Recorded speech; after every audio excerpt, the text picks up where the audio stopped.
This is the Media Police Post, broadcasting from the Fort Hall School of Government. In this show, we police the state of truth in the Republic. And because truth is communicated to us by journalists and analysts, we have made it our civic duty at the Fort Hall School of Government to put it to the test. We advance from two confirmed truths about the media.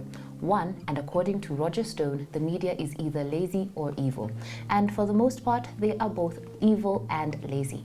That is why the truth, their truth, must be put to a test. Two, that journalism is verified gossip. In fact, what is presented to us as news analysis is gossip that has been verified by journalists. This gossip has to be ground-truthed.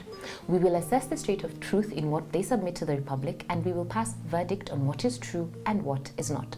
For the record, we are not journalists. We are thinkers. We are not lazy or evil, and we do not verify gossip. What we give you is the truth that sets you free. On today's show, we will discuss ideas that reflect unformed and uninformed opinion and ideas that made you stupid. These are narratives that fell into the cognitive trap of we see things as we are, not as they are, narratives that are based on conjuncture history, and narratives that smack of envelope journalism. Welcome, GK and CS. Thank you. Asante. This past week, there has been extensive coverage of the upcoming KIAMBAA by-election and its implications. Increasingly, there's a clarion call that is rising above the fray, and the message is that GEMA needs, as a matter of urgency and priority, to have an honest conversation with itself. Ultimately, there are perennial truths that are inescapable. The House of Mombe in particular needs to remember that a house divided against itself cannot stand. That is scripture. If you do not stand together, you will be divided and you will be conquered. That is history. There are people who are not indigenous to KIAMBAA who are actively keen to organize KIAMBAA politics. People who are not indigenous to GEMA who are actively trying to organize, or should we say disorganize, GEMA politics. If history were to speak at this moment, it may wish to remind us that this was the strategy of the Muzungu: divide them and then conquer them. History may just also wish to remind us that the Muzungu first came with the Bible and used it to permeate the hearts and minds of the people before finally revealing their true designs. Mzee Kenyatta, in fact, in reflection, said that when the Mzungu came, they were holding Bibles and we had the land. Then they taught us how to pray. But when we opened our eyes, we were holding the Bible and they had the land. So GEMA should be careful about politicians who also happen to have a reputation for having an insatiable appetite for land, who are trying to win their hearts and minds by coming into your churches every Sunday and quoting scripture interlaced with cunning political rhetoric. In fact, it may be recalled that even Jesus, when he was being tempted and promised all the riches of the world, the tempter enticed him using scripture. That's a fact. So do not be so easily wooed by visitors who come carrying Bibles. Now, in their defense, some sections of GEMA have been arguing that they simply want to repay a debt, that there are promises which are owed, and they want to honor their promises. But if this reasoning is sincere, then a number of pertinent questions arise.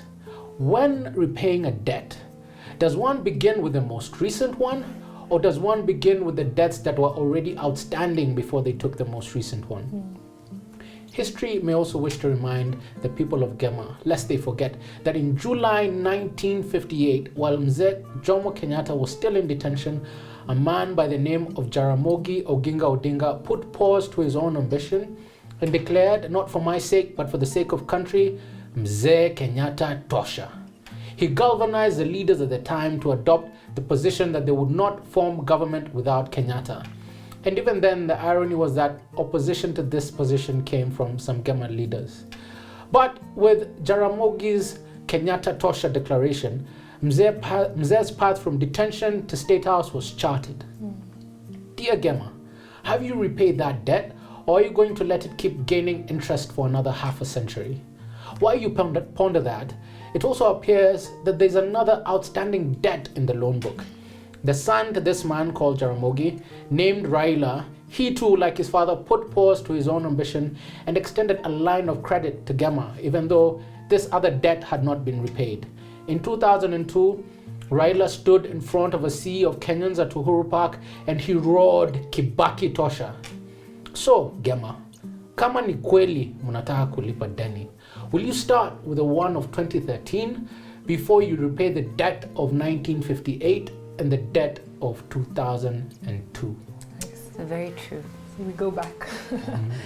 There was an article that left me feeling a little clever, and it was by constitutional lawyer KIAMBAA Mungai, and it was titled "Why Uhuru Must Not Let Ruto's UDA Win KIAMBAA Poll."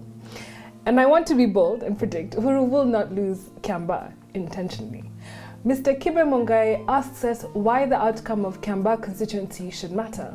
He proposes that on a populist level, a victory by UDA's candidate in KIAMBAA constituency will prove that the march of the Gikuyu peasants might be happening.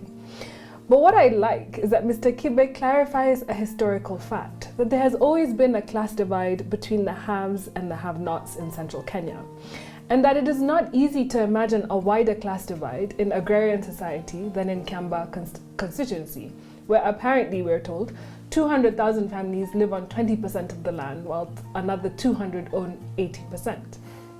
KIAMBAA explains why KIAMBAA is politically symbolic in his article. One, that Jomo Kenyatta's right-hand man, Mbiu Koinange, was a long-standing MP for KIAMBAA. He says, it is easy to imagine Kenyatta and Mbiu turning in their graves if it turns out that President Uhuru cannot protect KIAMBAA from Ruto's reach. Secondly, in 1952, KIAMBAA was the venue of the assassination of senior Chief Warohio, leading to the escalation of the Mau Mau War for land and freedom. At that time, there was friction between the conservative Gikuyu elite and the more radical youth squatters. However, Mr. KIAMBAA points out that in the current situation, it is perhaps the St. Mary's wing, rather than the Gikuyu elite generally, that is losing control over the Gikuyu nation. So should there be a UDA victory, it would be due to socio-economic and historical factors rather than the undeniable political genius of William Ruto. And on this I agree, that the DP is not a political genius, but he has become adept at tapping into people's anger. Realizing that people are looking for someone to blame, he has understood the nature of resentment and is presenting himself as a means to overcome that. So historically, we've seen Idi Amin drove himself around and played his accordion for the masses. Gaddafi, when he traveled, stayed in a Bedouin tent to seem like one of the people. Mussolini called himself a man of the people. Now we see Ruto has been riding wheelbarrows and attending church faithfully. Mr. KIAMBAA dismantles the hustler narrative. He says there is no philosophy or ideology that drives the hustler nation beyond disaffection with the poor economic performance of Jubilee and antipathy towards the Kenyatta family. He gives a warning to the Gikuyu nation that a UDA victory will make a tragic point. He says that like with the Luya, Kikuyu votes are available on the cheap. Perhaps Ruto ought not to take Kikuyus too seriously, because who knows who will be the highest bidder come 2022. And as Professor Mutainguni says, always tells us, you can't buy Kikuyu, you can only rent one. And I think it also needs to be remembered that this economic performance is only perceived, because these are years when we are we are investing in what we will finally harvest in years to come. Exactly. Very true. So my favorite column was published in the Star today. It was titled Inside Uhuru's Strategy to Leave a Mark in Every Region. This column inspired a number of thoughts. The first is on the nature of second terms in office and the public's evaluation of the president's work. And my second thought is on the president's legacy. So the nature of second terms is that they go by very quickly, and the president was very aware of this reality when he started his second term.